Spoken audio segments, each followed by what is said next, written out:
Next week starts Advent, the time of year that begins the church calendar and that has been set aside in preparation, designed for preparation for our own hearts and our own lives for Christmas. So I'm taking advantage of this opportunity to encourage you to sign up today for the Advent devotions that will start on Monday.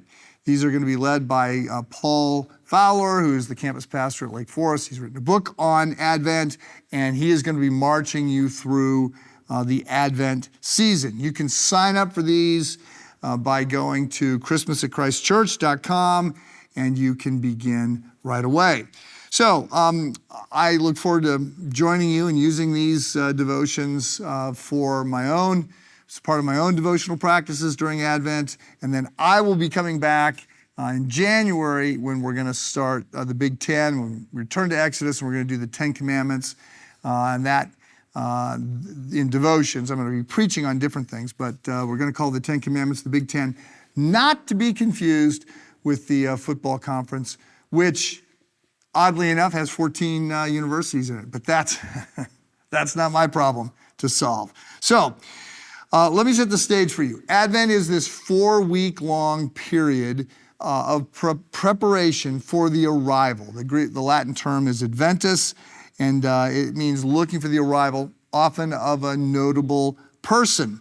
In the church calendar, the life of Christ, so his time while Mary is pregnant with him, and then his birth, his life, his death, his resurrection, all of this gets compressed down into 1 year. So the time of Mary's pregnancy is compressed down into 4 weeks.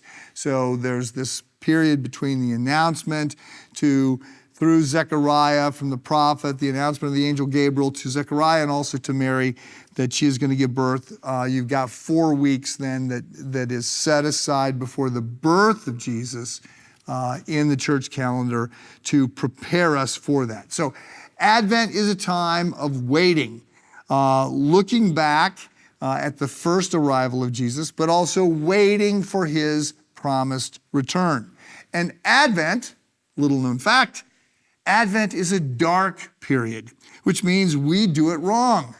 We make the period between the end of Thanksgiving and Christmas all about office parties and peppermint lattes, and it's all hustle and bustle, and it's family time, and it's all kinds of energy. We make it more of a celebration.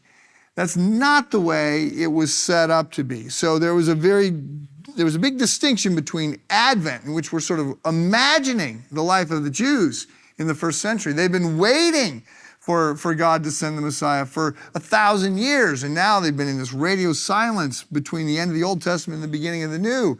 They've not heard from the prophets, and the Romans are oppressing them, and so it's a difficult time.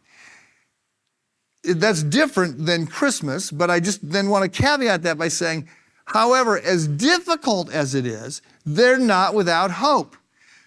Biblical hope. So remember, there's a difference between being happy or optimistic and being hopeful. Optimism is looking at the facts on the ground and saying they're trending in the right direction. Hope is anchoring our confidence that good is to come in the goodness and in the faithfulness of God. So I really hope that you have hope. You can have confidence in the claims of Christ. And I know that some of you need hope right now. It can be a difficult season that we're living through at the moment. What becomes clear is that Advent can be a time of reflection, looking back at the incarnation of God, that God so loved the world that he sent his son. We look back at that first arrival, and then we look forward with anticipation to his promised return. So that is the season of Advent. It's going to begin on Monday. I hope that you will sign up for these devotions. I hope you have a good day.